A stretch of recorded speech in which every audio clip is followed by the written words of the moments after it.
And now, I was officially a bounty hunter.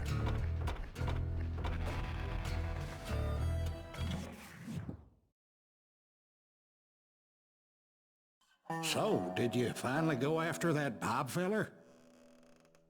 Well, I heard word he was in Kansas with John Wesley Hardin. So that's where I went. Where in Kansas? Abilene. Why do you ask, Ben? No reason. Was Hardin as fast as Ringo? Ringo was fast, but John Wesley was as fast as the devil himself.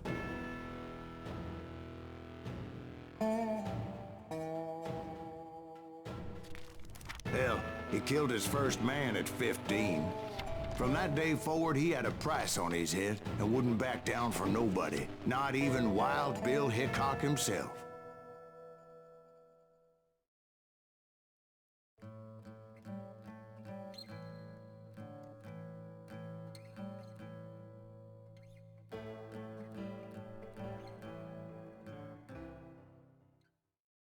I dodged death many a time, and that night in Abilene was no different.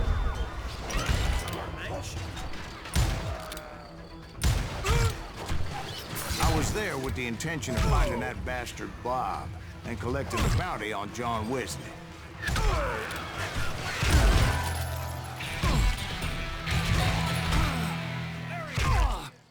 I thought the Texas Rangers got Hardin. Yeah, that's what they want you to believe. Kill him!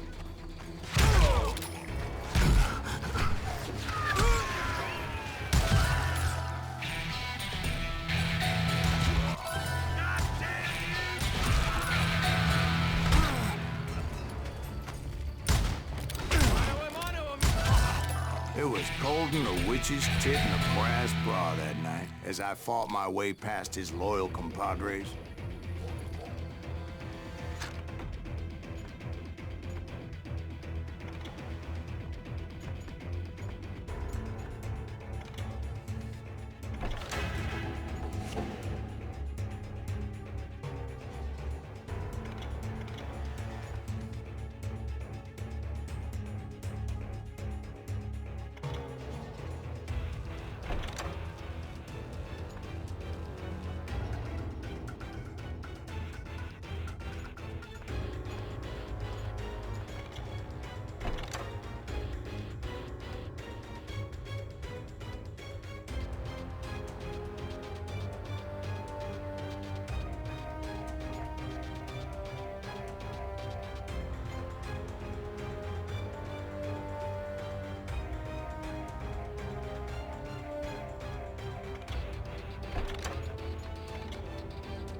The very same saloon we're sitting in today. Look around and imagine this place painted in blood. Hardin was waiting for me, and...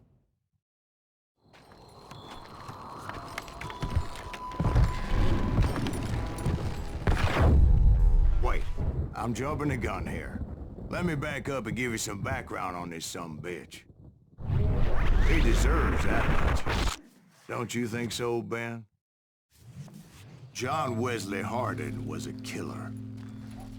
By the end, he confessed to taking the lives of 42 men, fathers and husbands.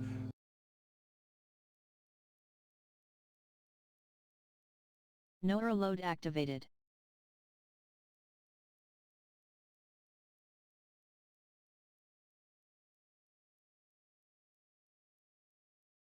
Time activated. He was a bona fide folk hero by then, and had amassed a gang of armed miscreants and other assorted thugs. He and his men set up camp outside of town, and I was hoping Bob was among them. Shit, it's cold out here. I'm freezing my giblets off.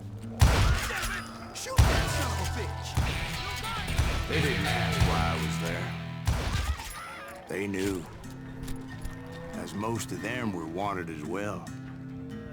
I figured Hardin was here somewhere, but to get to him, I'd have to get past his gun. I had to spill a lot of blood to find out Hardin wasn't in that camp. He was carousing in town with his closest friends.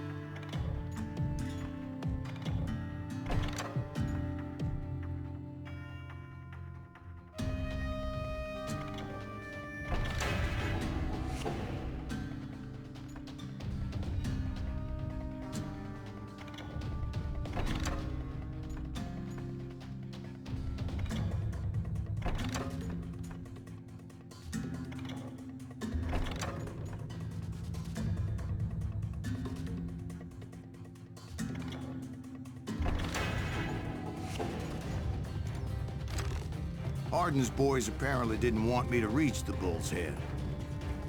Some were hightailing it into town to inform their jefe of my unwelcome presence.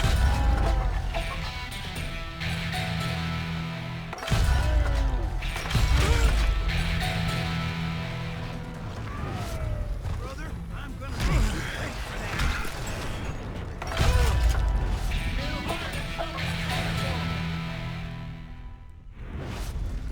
Stop that son of a bitch!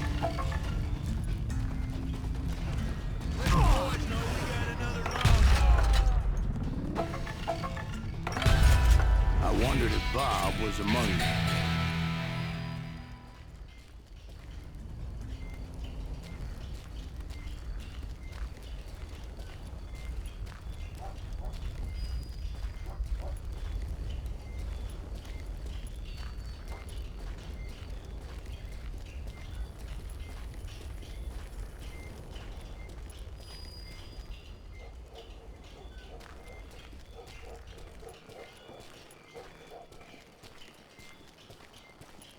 And I steeled myself for the fight ahead. For as good as I was, deep down I wondered if John Wesley wasn't just a little bit better.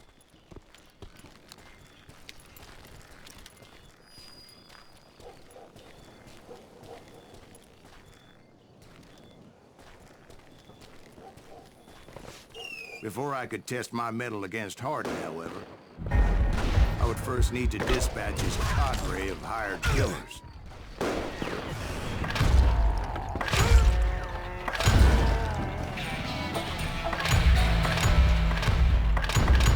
Most of these degenerates were beyond redemption, but John Wesley might have been a different story.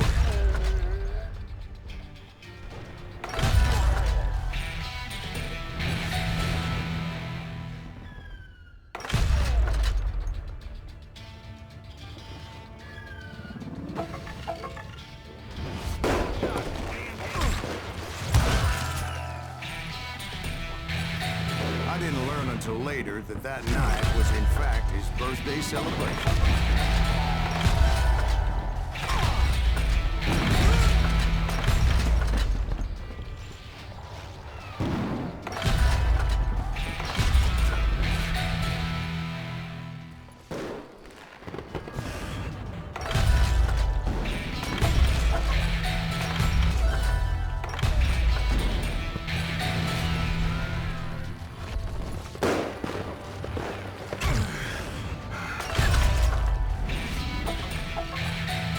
I think I already mentioned that I found Hardin in this very saloon.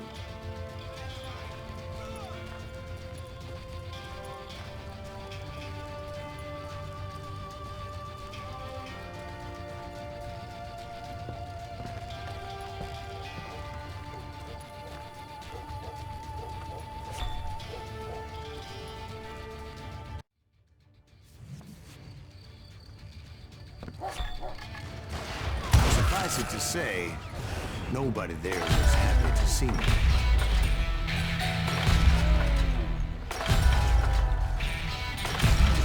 In fact, I felt a certain hostility.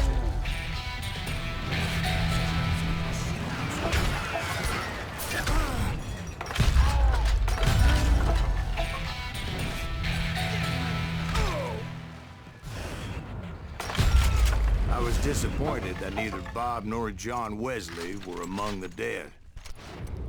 But that was short-lived, as a moment later I was facing down the fastest gun in the West.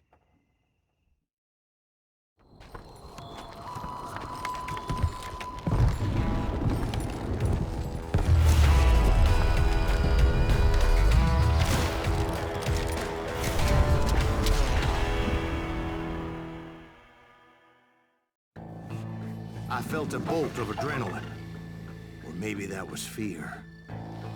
He was well known for his tricks, and I knew I'd need my own if I was ever to defeat him.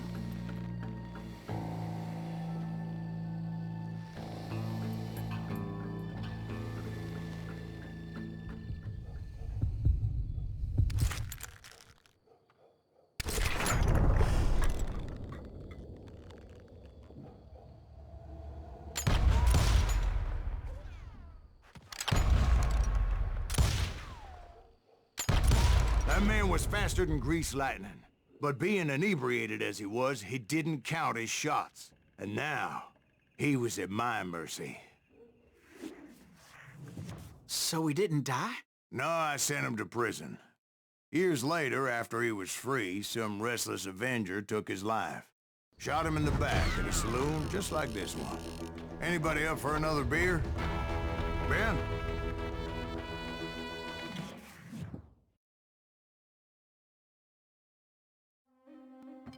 Thank you, darling. Yeah, some say revenge is a dish best served cold. So whatever happened to that Bob guy you were after? Personally, I'd like to hear some of your other adventures. Like, I don't know, did you ever go toe-to-toe with a red man?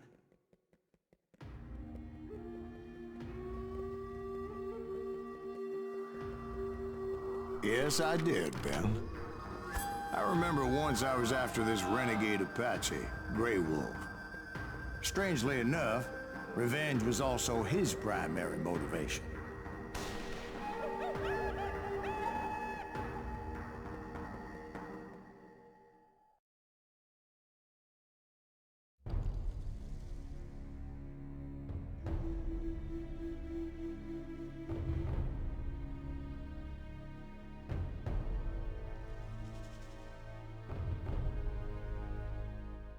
A bounty was put on Grey Wolf's head, and that's how I came to hunt him in the mountains. Mountains so high they tickled the nether regions of heaven.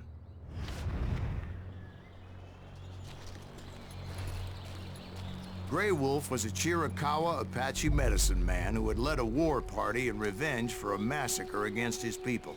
The U.S. Army had attacked his tribe during his daughter's sacred sunrise ceremony, and the slaughter was unspeakable. I understood his anger, as there's nothing more traumatic than seeing those you love die in a cruel and painful death. Right from the beginning, I couldn't shake the feeling that Grey Wolf was watching my every move.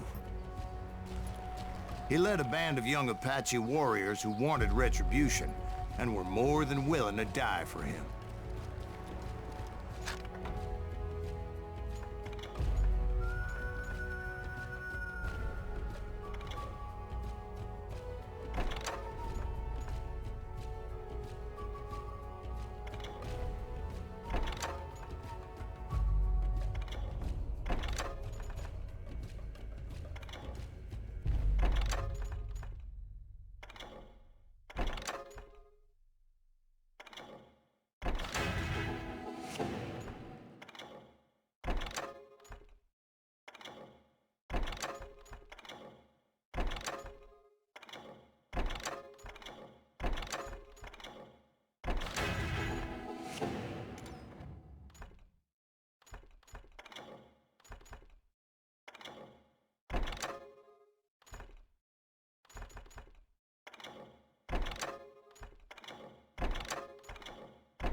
They saw me before I saw them.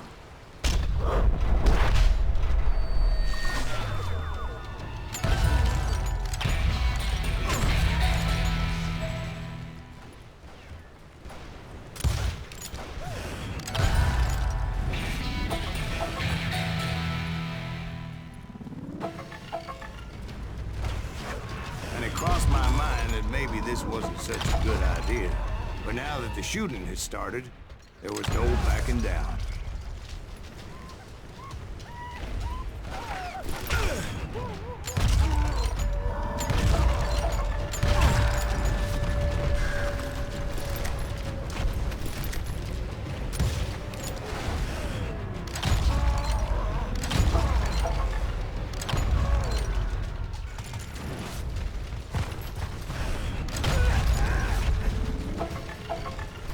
It was rugged country, the winter home of the Chiricahuas, and that's why they had retreated there.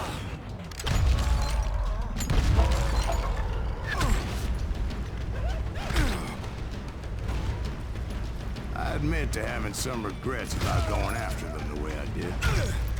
But then again, I got a lot of them.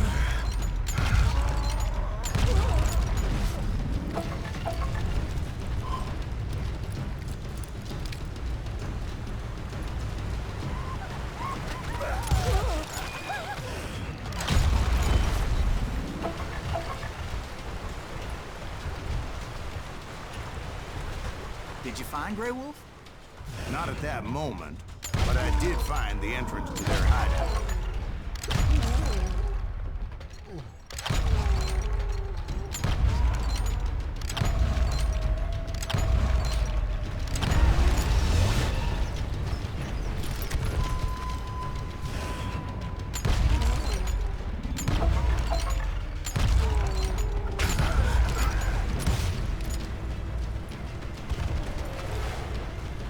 Deep crevice that led to a deeper cave. Don't tell me you went in there. Yeah, but it's not out of bravery so much as pure, angry cussedness.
See, back then, I had a stubborn streak a mile wide, and I wasn't about to back down. So it was like pitch black in there? Actually, it was pretty well lit, as they had torches on the wall.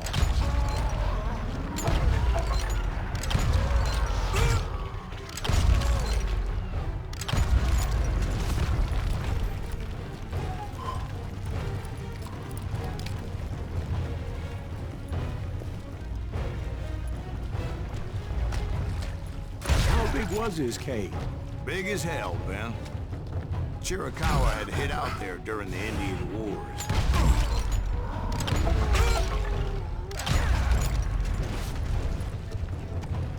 They thought it was haunted with the ghosts of those murdered by the horse soldiers. The cave was haunted with dead Indian ghosts?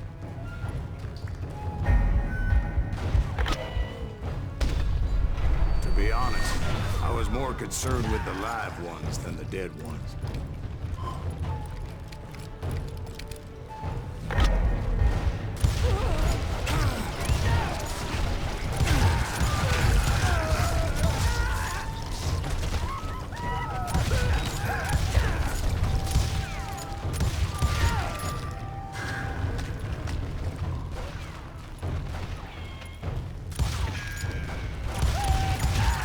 come you know so much about Indians?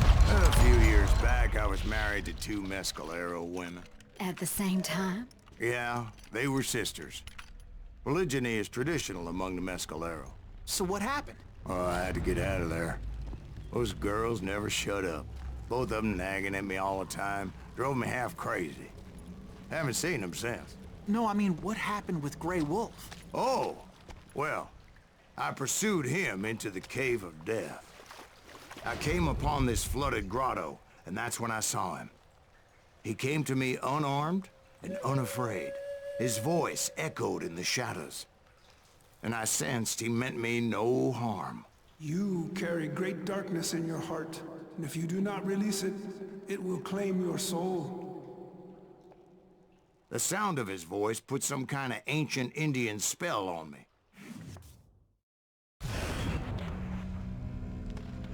As his story unfolded in my mind, You will come to this place again and kill many more men, and the darkness will grow until it consumes everything that you are.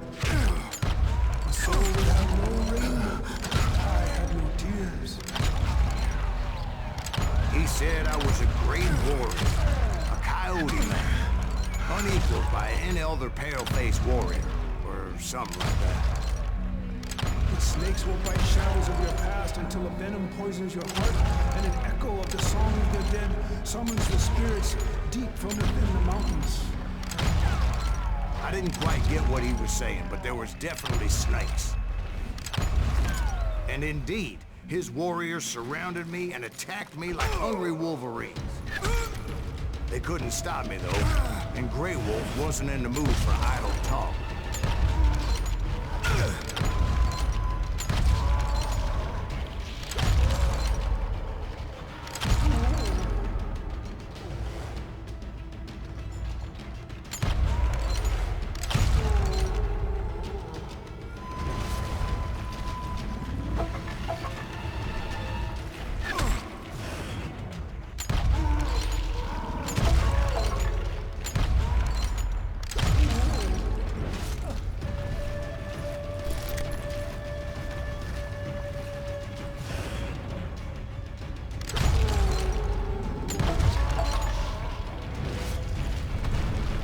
I swear I couldn't see any way out of this trap. But suddenly, one just appeared. Kind of like a miracle.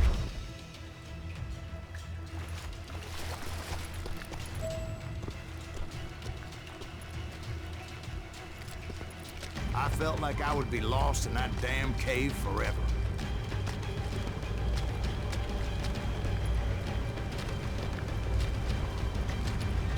Finally, I found myself back outside, perched on the edge of a precipice, overlooking a thundering whitewater river. To get where I was going required several leaps of faith, but no way in hell I was turning back.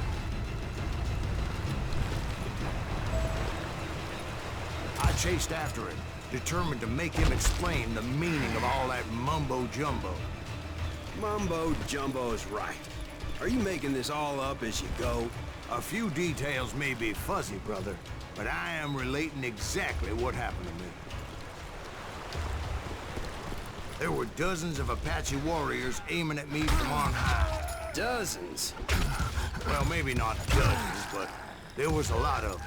At least 3 or 4. Well, more than that, little lady.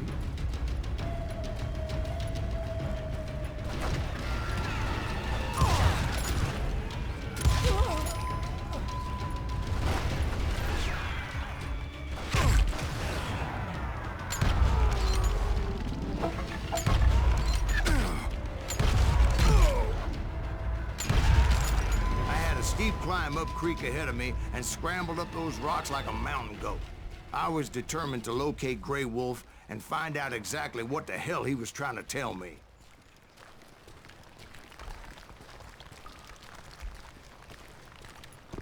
And wouldn't you know it, that crafty son of a bitch led me right into a trap. What kind of trap? Well, son, there had to be at least 100 Apaches surrounding me.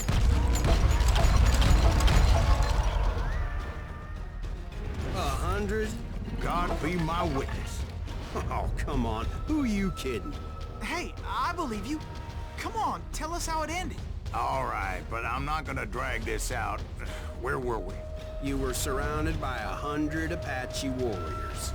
Well, I didn't take the time to count them exactly, but there were a lot of them.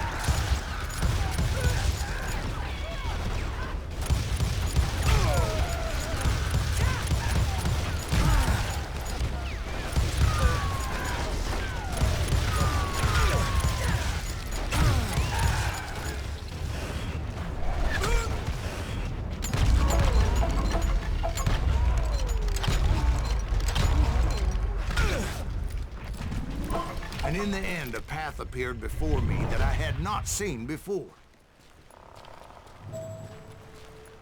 I followed it as I desperately needed to find out what Grey Wolf was trying to tell me.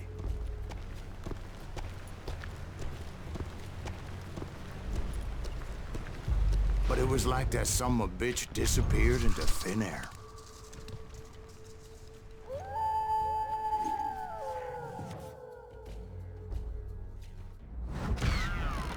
Never did find him. And never did collect my goddamn bounty. Thank you, darling. It's interesting how the truth can sometimes seem, might malleable, depending upon your point of view.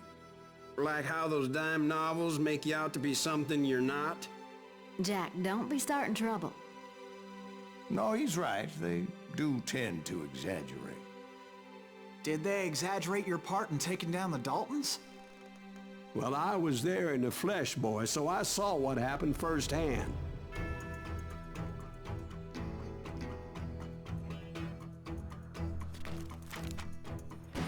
Those Daltons were lawmen once, before they all went bad, robbing banks and trains clear across the territory.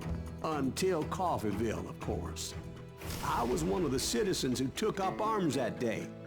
Fighting on the side of the right? I did my best, sir. We all did.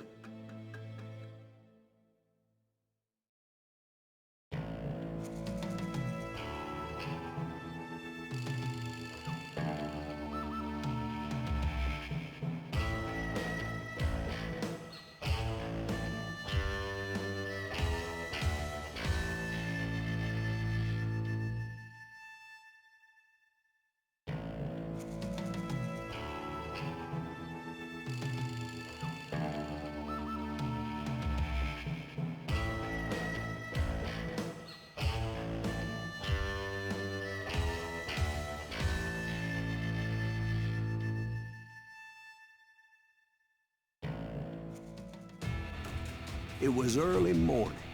One of my friends was a local gunsmith, and he handed out firearms to anybody who'd take one. You see, the Daltons got it in their heads to rob 2 banks at the same time.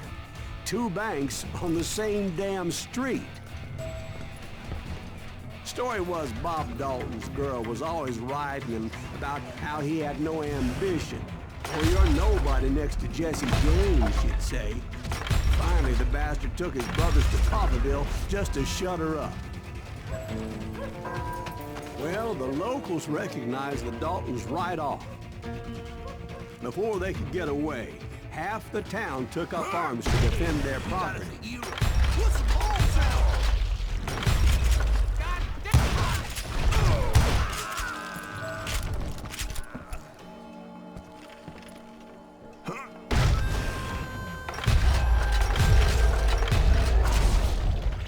The brothers paid dearly for their stupidity, but everybody knows they had it coming. There's more to it than that. I read all about that day, so I know for a fact that it went down very differently. First of all, it was high noon. A posse of U.S. deputy marshals were on the rooftop across the street. Get ready, boys. They're gonna make a move. The lawmen had been tracking the Daltons for months, and now they finally had them dead to rights. But those boys had a reputation as stone-cold killers, so the marshals took every precaution, knowing they wouldn't go easy. Among them was a bounty hunter feared by many a lawbreaker. This man had no intention of letting the Daltons slip away. The marshals tried to get the Daltons to surrender. We just gotta wait to suck the bitches out. But this bounty hunter knew that the brothers were far too proud to ever lay down their guns.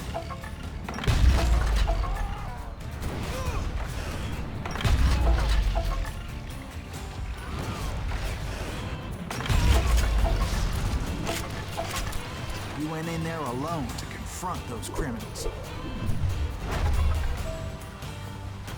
One of the marshals shouted, "Where are you going? Are you crazy?" Hey, where do you think you're going, dumbass? That rifle's mine. But he paid him no mind. He saw a way to get around to the back of the bank.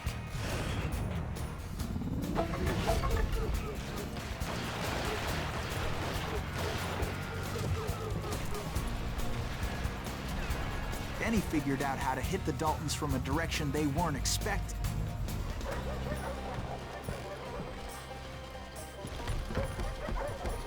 From above. Fortunately, a water tower was right there. A moment later, he was climbing up a steep ladder, laughing at danger as he did. It was brave men like him who risked their lives to tame this wild country.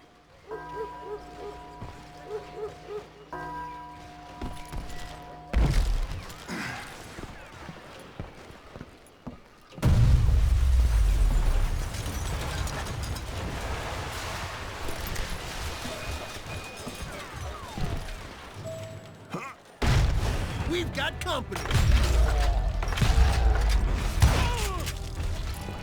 Heroic men like him Is did that what other Silas men Greaves? couldn't or Son wouldn't of to a make this bitch! country free. Jim Bowie and Davy Crockett, who died defending the Alamo.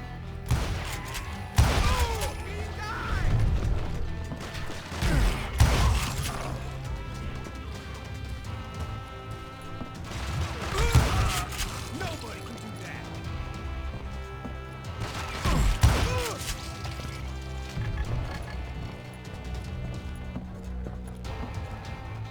Over there!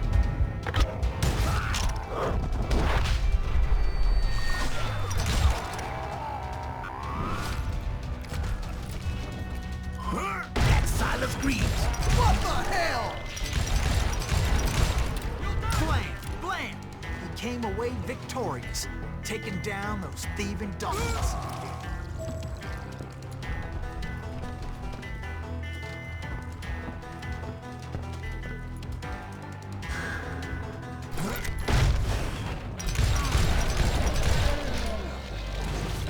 His name? Silas Greaves. And when the dust finally settled, he was the last man standing. Sorry, kid, but that just wasn't the way it happened.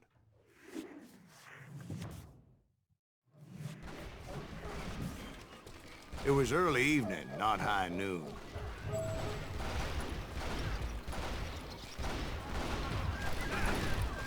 The Daltons blew up a safe, and were all set to hightail it out of there. Those pathetic deputies surrounding the bank were dropping like flies.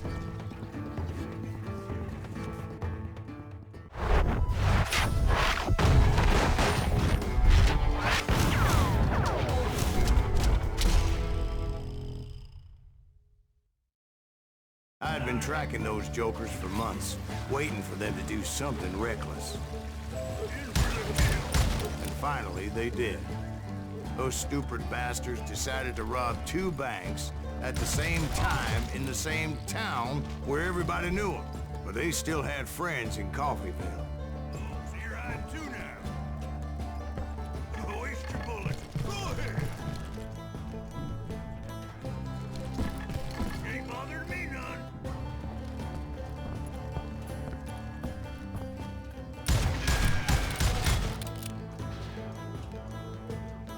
You can't get me. Oh, now.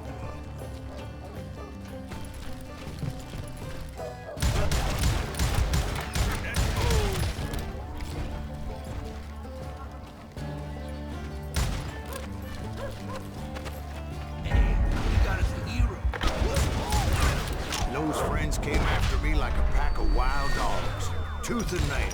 They were coming at me from all directions.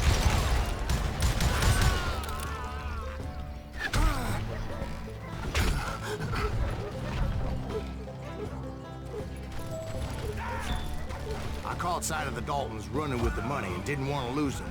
The problem was, they knew the town better than I did. And to top it off, I found myself in the middle of another shootout entirely. Did the Daltons pull up in somebody's house? No, it was the Smiths, I believe. They were cousins of the Daltons. And they were shooting at the Browns, who were shooting at the Daltons. Which wasn't any surprise, because those two families have been feuding forever. And since the Joneses are related to the Browns, they shot at the Smiths, pissing off the Heimhoffers, whose daughter recently married a Smith.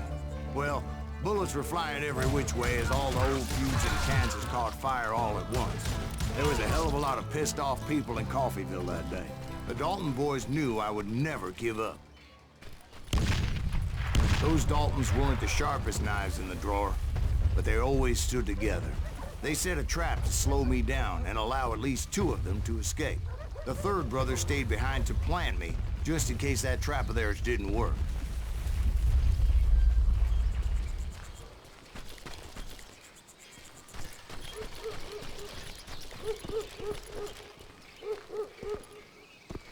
It was Emmett, the youngest, and he decided to stand his ground and face me down. I ain't afraid of you, Silas Greaves. This is where it ends for you. He was determined to protect his brothers.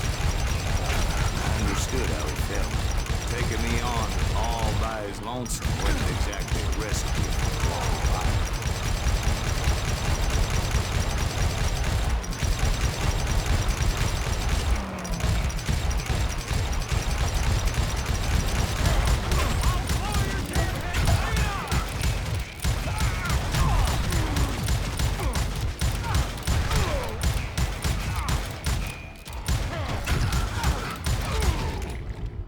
But Emmett Dalton survived the robbery in Coffeyville. He's the only Dalton who did. They say he was shot 23 times. Well, Dwight, who do you think put all those damn holes in him?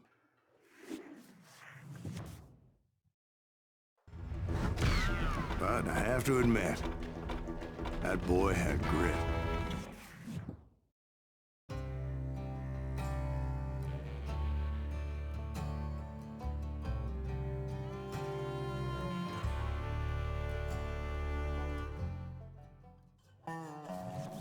We'll get those suckers. It took me a couple of days to track the Daltons down. They can't get away with this. And in that time, a whole posse of local vigilantes offered to lend a hand. We'll track him to the ends of the earth. They seemed as determined as me to find those outlaws. But as we headed into those swamps, it was like I had my own private army. There was no way those boys were getting away this time.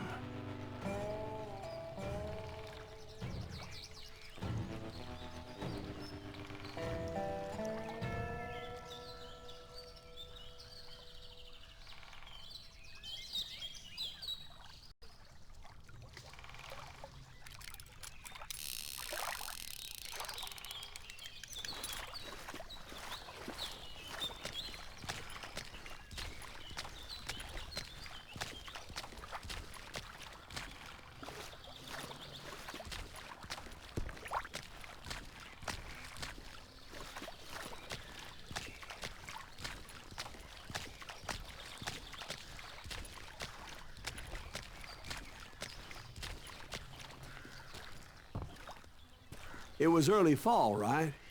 Beautiful time of year. At least you had the weather on your side. Not by my recollection. It was damp and foggy as hell. It was tough to stay on a true course, so we kept an eye out for landmarks.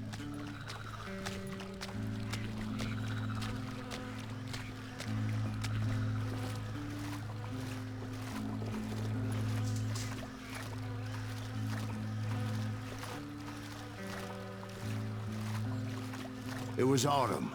The maple trees were in full color, red as blood.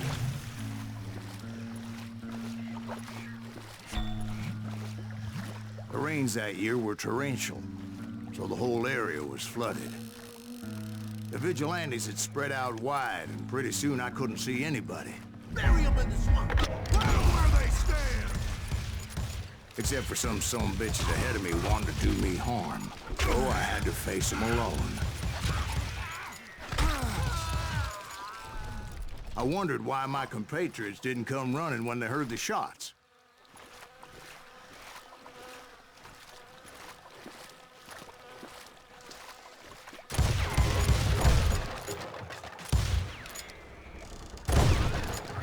So did you find the Daltons? Not yet, but I did have the questionable pleasure of meeting a few of their friends.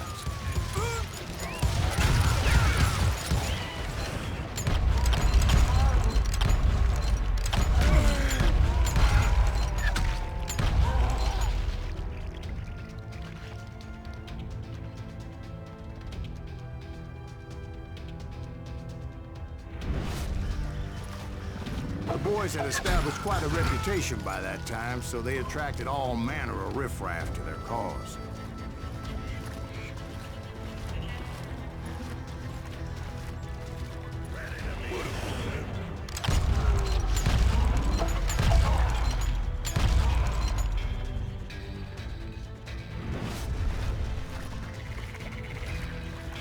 Point being, I was under serious attack.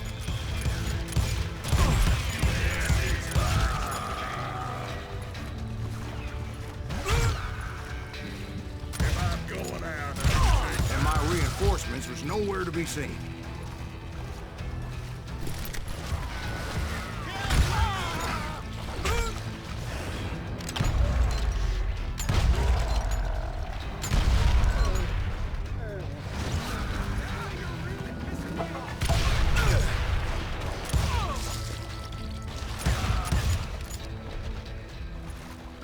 But luckily, a barn materialized as if right before my eyes. I scrambled up top to get a better view. But just ended up falling inside. So, how did you get out? The barn doors was open. About right then, I saw some suspicious characters running through the bushes. Of course, I followed them. But that goddamn swamp was like a goddamn maze, and pretty soon I had no goddamn idea where I was. Steve? So I just started walking, and pretty soon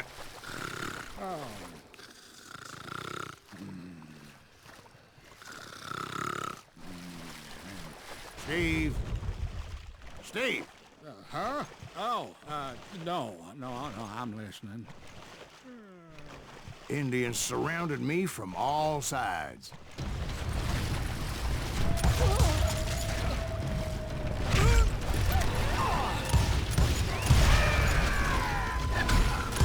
Indians? There were Indians? No. I just wanted to make sure Steve was paying attention. Now, where was I? You were following the Daltons through a swamp? That's right. See, Steve? Dwight's paying attention. No, I'm listening. I was just resting my eyes. So, where was I? The Daltons. Right.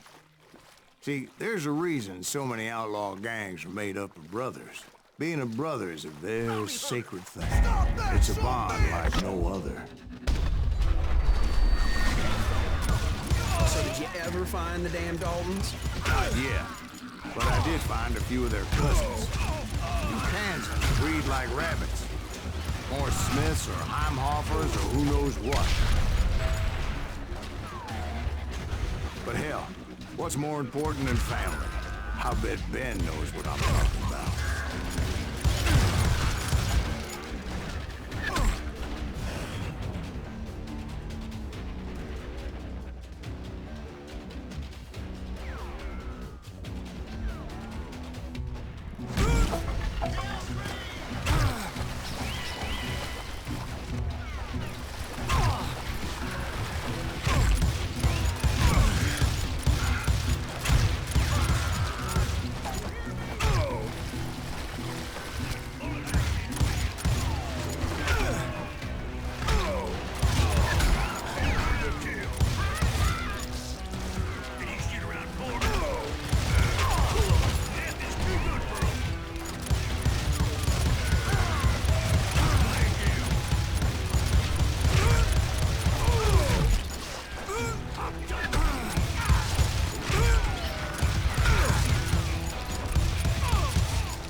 I knew those Dalton boys were out there somewhere, standing together against anyone who would threaten them.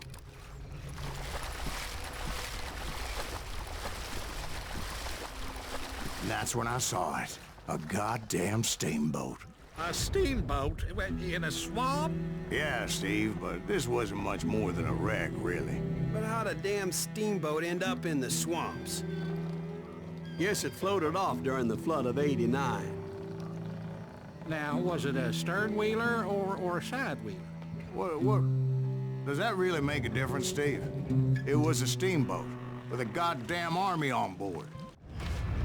It was then that a fusillade of bullets come raining down from on high, and those vigilantes who accompanied me weren't anywhere to be found. But among those men that were shooting at me, I thought I saw some familiar faces.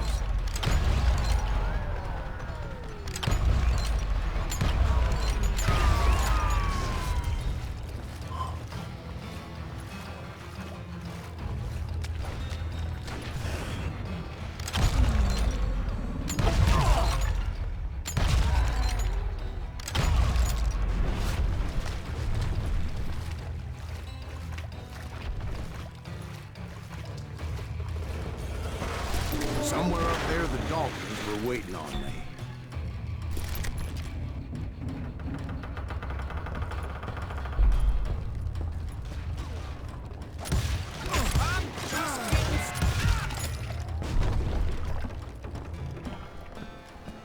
Sounds like you don't give up too easy.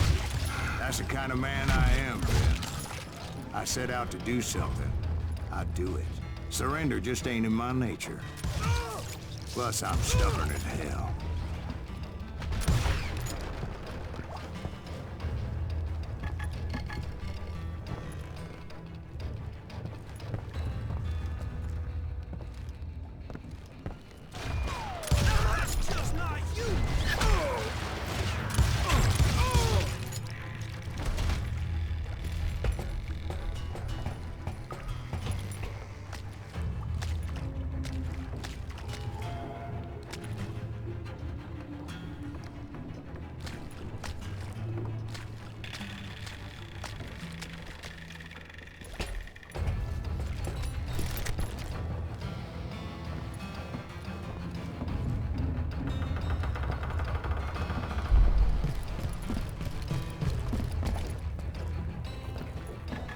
Right about then, much to my relief, the vigilantes finally arrived. Their leader motioned at a cabin in the middle of the top deck, pointing me directly at the Daltons. I finally had them, after months of dogged pursuit.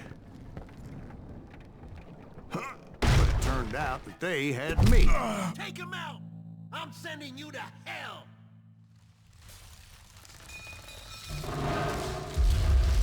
The Daltons had played me like a fiddle. Apparently, the vigilantes were on their damn payroll. They didn't just want to shoot me. They wanted to burn me alive. But finding my way out of a burning labyrinth proved to be quite a challenge. It was a riverboat, right? I mean, it's not like it was a goddamn ocean liner. Oh, yeah, but I was in a Did you fight. hear about that ship that's gonna launch next year? Largest one in the world. You're talking about the Titanic. If you ask me, it's too blessed big. I don't think it'll even float. So anyway... Don't be stupid, Steve. They know what they're doing. They say that the Titanic is unsinkable. Oh, God. But getting back to that steamboat, how'd you get off it, Mr. Greaves? I took in a lot of smoke that day, so I admit my recollection might be a bit hazy. But somehow I managed to finally disembark. I was coughing up smoke and pretty damn pissed. I was done playing games with those boys.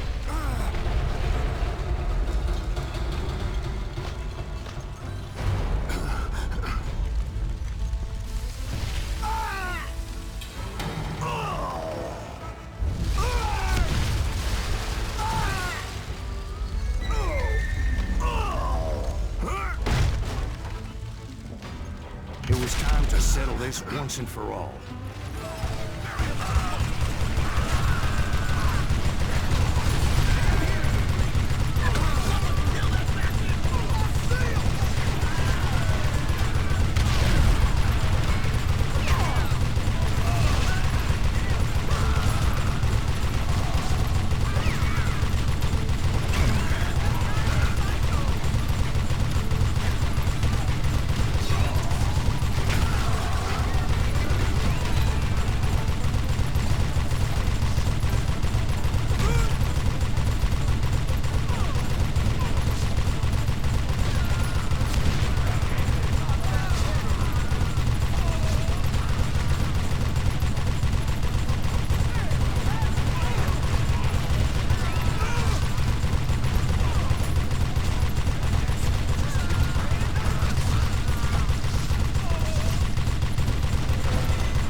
come at me one at a time. They were in this together. Two brothers side by side, determined to take me down. Confident that this time the odds were on their side.